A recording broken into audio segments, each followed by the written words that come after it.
Question number 4, find the ratio in which the line segment joining the point 3, -10 and 6, -8 is divided by -1, 6।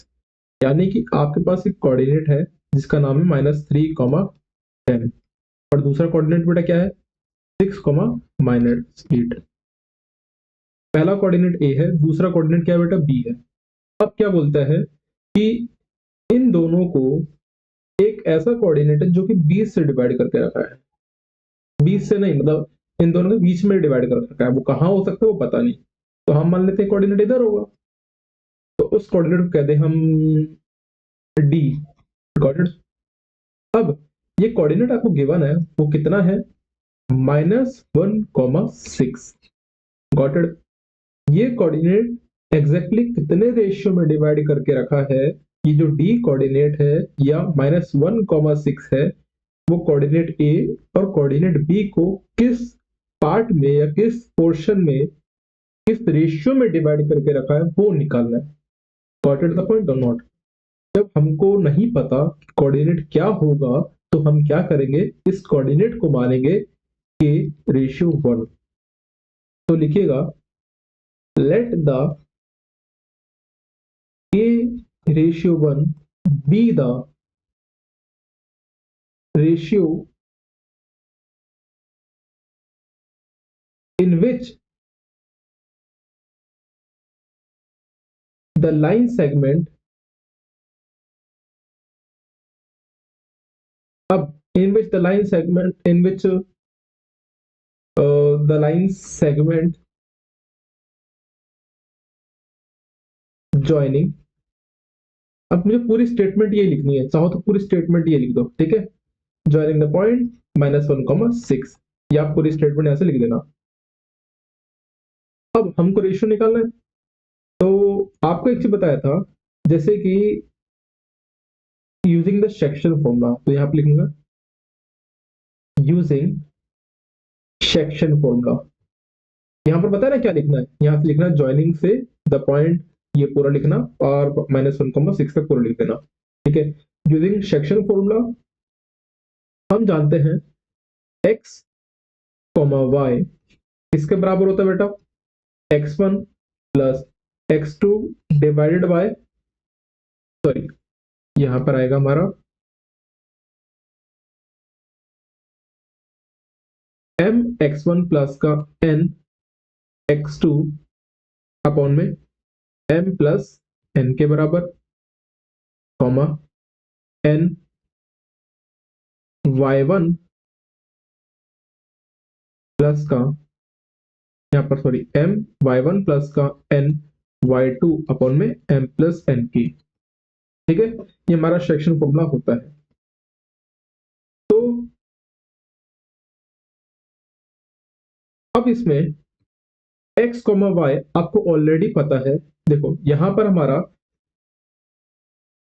ये वाला जो point है वो होगा x1, ये होगा मेरा y1, ये होगा मेरा x2, ये होगा मेरा y2। अब ये वाला होगा मेरा x, ये वाला होगा मेरा बेटा y। Got it the point or not. अब यहां ध्यान देना, m प्लस का n की मैं बात करता हूं तो -1 प्लस का 6 होगा। Got it the point or not. m minus का 1। अब x1 की बात करूं तो x1 कितना -3 दिख रहा है बेटा। Got it. और बेटा प्लस का n कितना है मेरा 6 है। x2 की बात करें तो x2 कितना दिख रहा है मेरा, सॉरी जबकि ये तो रेशियो नाम है ना, तो हमने यहाँ पर रेशियो को क्या लिया था,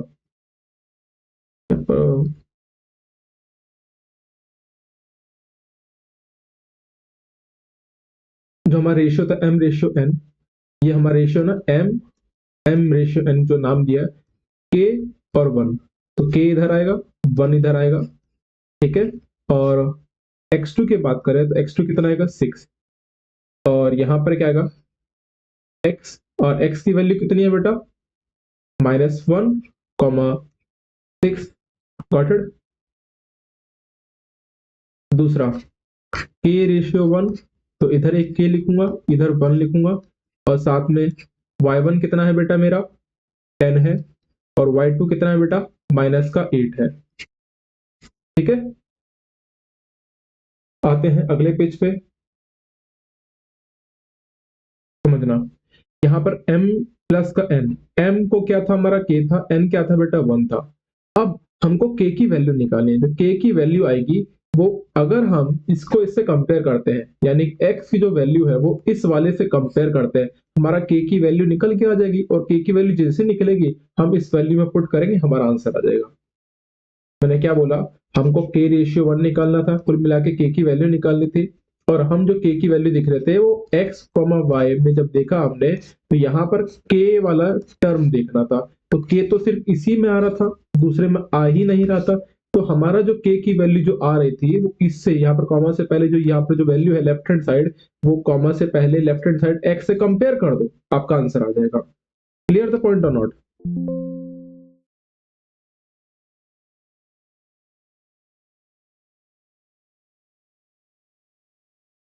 तो बेटा हमारा है माइनस का 1 is equals to what, k into 3, that is minus का 3k,